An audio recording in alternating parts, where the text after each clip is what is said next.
Today we are reading The Frog Prince Continued, story by John Scieszka, paintings by Steve Johnson. The princess kissed the frog. He turned into a prince, and they lived happily ever after. Well, let's just say they lived sort of happily for a long time. Okay, so they weren't so happy. In fact, they were miserable. Stop sticking your tongue out like that, nagged the princess. How come you never want to go down to the pond anymore? Whined the prince. The prince and princess were so unhappy. They didn't know what to do. I would prefer that you not hop around on the furniture, said the princess. And it might be nice if you got out of the castle once in a while to slay a dragon or giant or whatever. The prince didn't feel like going out and slaying anything. He just felt like running away. But then he reread his book, and it said right there at the end of his story, they lived happily ever after, the end.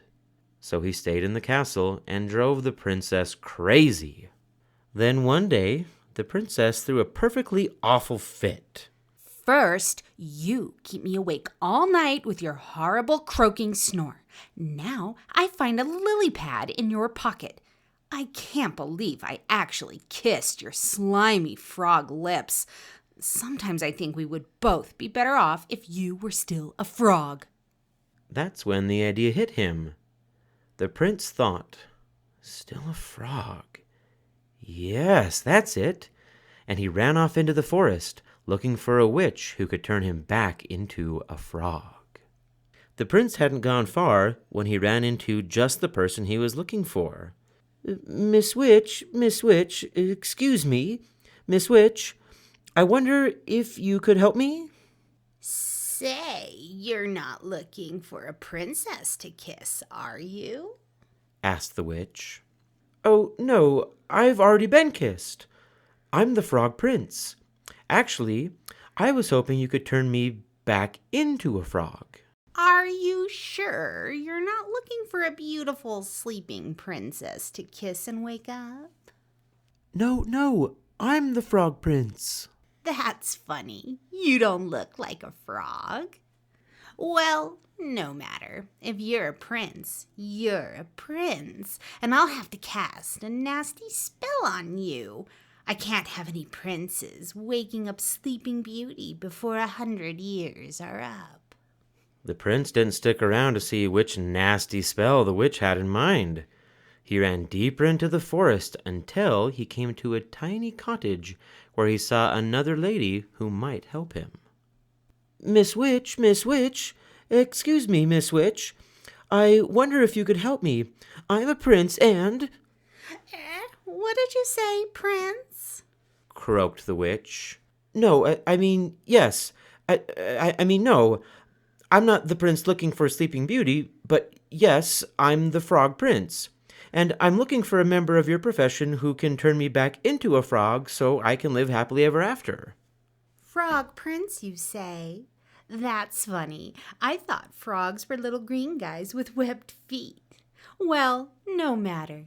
If you're a prince, you're a prince. And I can't have any princes rescuing Snow White. Here, eat the rest of this apple. The prince, who knew his fairy tales and knew a poisoned apple when he saw one, didn't even stay to say, no thank you. He turned and ran deeper into the forest. Soon he came to a strange-looking house with a witch outside. Ahem, Miss Witch, excuse me, Miss Witch. I wonder if you could help me. I'm the frog. If you're a frog, I'm the King of France, said the witch. No, I'm not a frog. I'm the frog prince. But I need a wish to turn me back into a frog so I can live happily ever after. Can you do it? Said the prince in one long breath. The witch eyed the prince and licked her rather plump lips. Why, of course, dearie. Come right in. Maybe I can fit you in for lunch. The prince stopped on the slightly gummy steps. Something about this house seemed very familiar.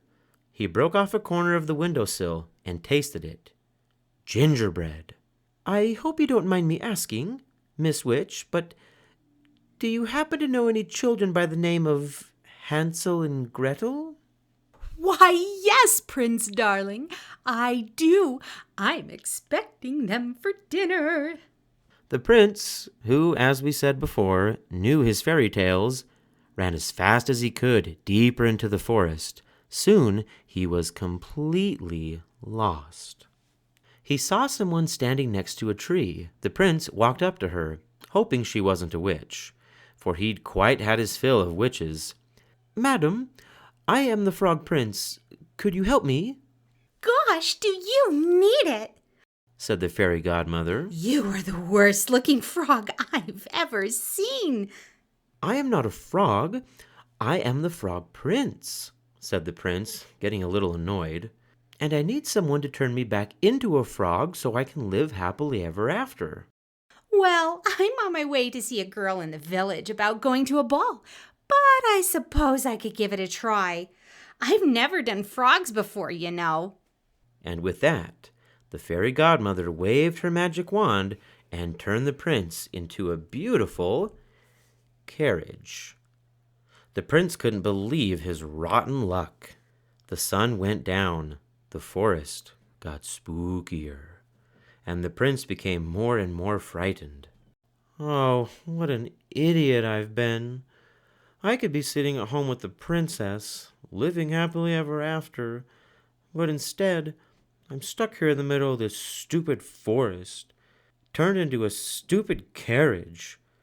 Now, I'll probably just rot and fall apart and live unhappily ever after. The prince thought these terrible, frightening kinds of thoughts, and a few worse, too awful to tell, until, far away in the village, the clock struck midnight. The carriage instantly turned back into his former prince self, and ran by the light of the moon until he was safe inside his own castle.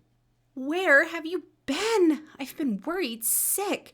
You're 7 hours late. Your dinner is cold. Your clothes are a mess. The prince looked at the princess, who had believed him when no one else in the world had.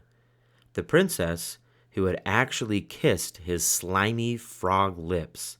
The princess, who loved him. The prince kissed the princess. They both turned into frogs, and they hopped off happily ever after. The end.